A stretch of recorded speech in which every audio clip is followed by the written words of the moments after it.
My name is Samantha, and together with my fellow student nurses, Molly, Anushan, and Lauren, we will be discussing your mental illness schizophrenia.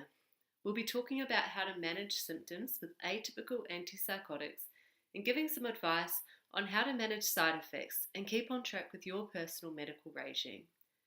We hope that you'll find this presentation beneficial and go away from today with some new knowledge on your medications and managing your symptoms. Schizophrenia, as you already know, is a complex chronic mental health disorder which can be extremely disabling for yourself and those people close to you.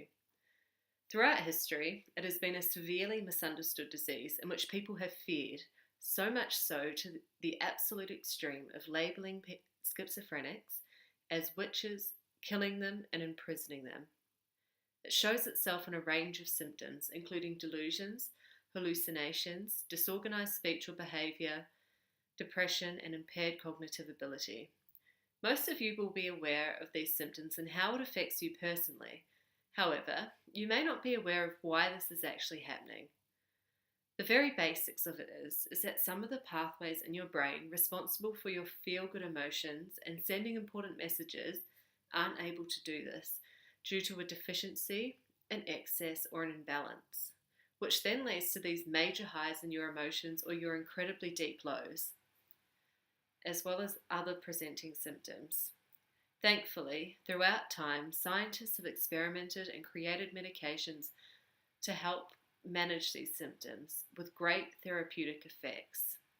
The class of these medications which have proved to be the most effective are called atypical antipsychotics. Atypical antipsychotic medications aim to combat and help alleviate these symptoms of schizophrenia. You may wonder, what is the difference between typical and atypical antipsychotic medication? Atypical antipsychotics were introduced in the 1990s and are a different class of medication, which means their actions, mechanisms, effects and side effects are different from typical antipsychotic drugs. You have a gene in your body called brain-derived neurotrophic factor, or BDNF for short, which provides instructions for making a protein responsible for promoting the growth, the maintenance, and the maturation of your neurons.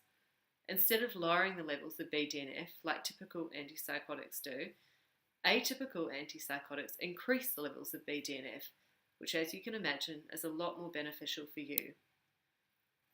Atypical antipsychotics are effective for you because they have a dopamine receptor subtype 2 and serotonin receptor subtype 2 blocking actions.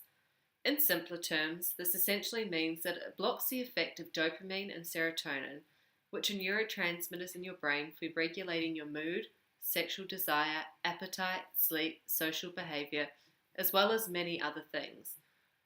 On a whole, they reduce the positive symptoms of schizophrenia. Molly will go into more depth about the positive and negative symptoms of schizophrenia next. Hi, my name is Molly and I'm going to discuss the reason that you've been prescribed an atypical antipsychotic medication and how this medication will help with your symptoms. Let's begin by naming some of the medications that you are likely to be prescribed for schizophrenia.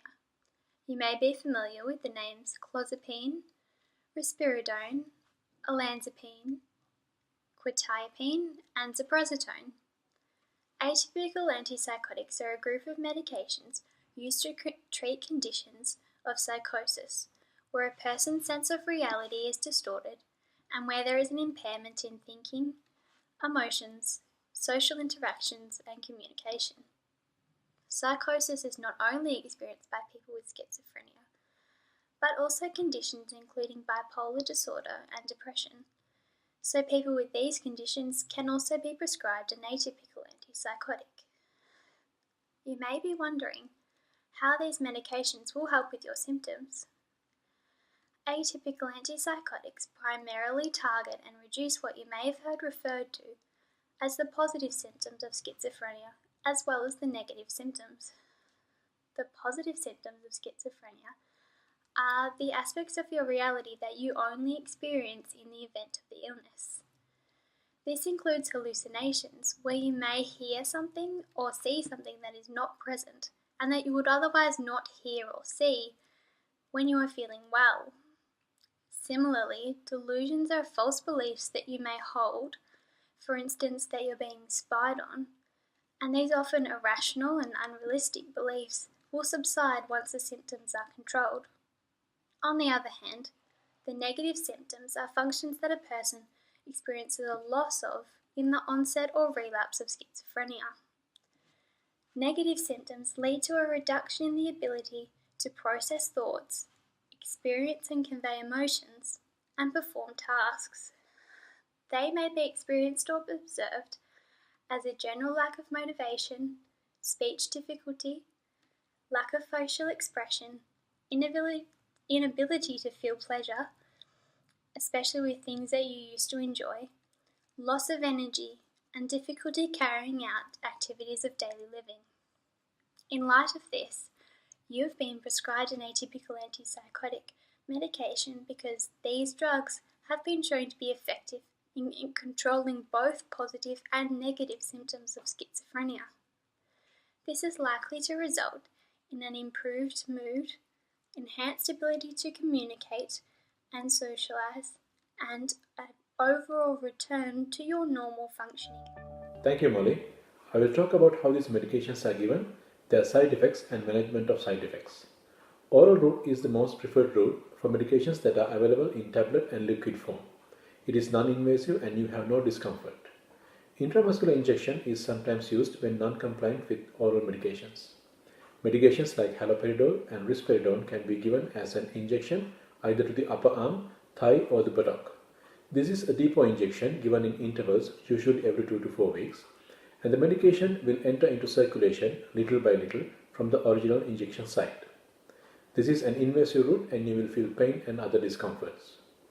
Intravenous route is also used for inpatients, which is also an invasive route. All these medications usually starts with a lower dose. This is to ensure the tolerance of the medication and to monitor and minimize the side effects. You will be given the lowest effective dose for continuous treatment.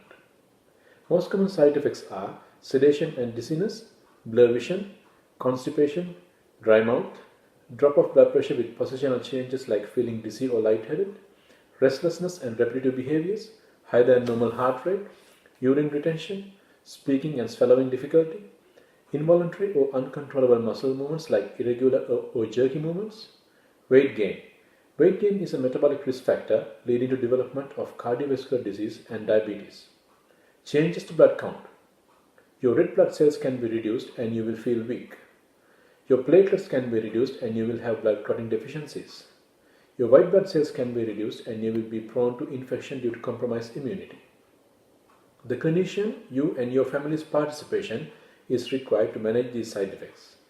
Let me tell you some important points. If you feel sedation, dizziness or blur vision, have extra rest. Avoid any kind of work which involves your active cognition and vision, such as driving and operating machinery. Take steps to avoid falls. Constipation is usually managed with laxatives, but make sure you drink 6 to 8 glasses of water every day and take high fiber diet. For dizziness or lightheadedness with positional changes, make sure you sit to stand or lie to stand gradually and do not walk straight away. Remain standing for a while before starting to move. For weight gain, you need exercise and a weight loss program. Stop smoking. Reduce or stop alcohol consumption. These preventive measures have to be commenced from the day you start the first dose. You will be screened for cholesterol, high blood pressure, and blood sugar. Comply with these baseline and ongoing screening tests. Uncontrollable jerky movements may be managed with dose adjustments. In long-term therapy, weight gain and uncontrollable movements are the most significant side effects that affects your health and well-being. So please inform the clinician as soon as you start to feel any changes so that appropriate action can be initiated early. Thank you for listening, and I may now hand over to Lauren. As previously discussed, you may know how schizophrenia affects you as an individual and as a family. What might be unclear is what role nurses play in the provision of your health and support needs. Generally, nurses support client autonomy and work toward quality patient outcomes. In other words, encourage you to make choices in your care and collaborate with health professionals to facilitate improvement in your overall health. Caring for patients living with schizophrenia is scarcely different. A nurse must firstly have a basic understanding of what classes a schizophrenic disorder. Following that, how a prescribed medication works in the body, what side effects that medication may cause, including how they can identify and action any problems that may arise, and what attitudes clients may have towards taking prescribed medications. As Anushan discussed earlier, weight gain is a common side effect of atypical psychotic medications that can lead to cardiovascular disease and diabetes. Motivational interviewing is a resource nurses can use to determine what aspects of health are important to patients. These discussions can reflect on emotional and mental health, but also physical aspects of health. Encouragement of exercise and daily activities, as well as healthy eating habits, can be addressed in this arena.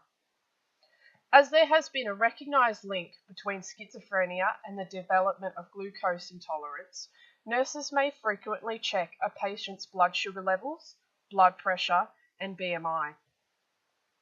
All three clinical tests are interventions nurses can use to identify and action change in body weight and physical condition. It is important to note that attitudes towards atypical psychotic medications may change during long-term administration. Family members are often taken for granted when it comes to noticing relapses and deterioration of their loved ones. Nurses can communicate with family members to note any changes in behaviour that may have been occurring. Therapeutic discussions with a nurse can reassure clients who have concerns or doubt regarding antipsychotic medications. Nurses continually update their knowledge of medications to give patients best evidence-based information that they can.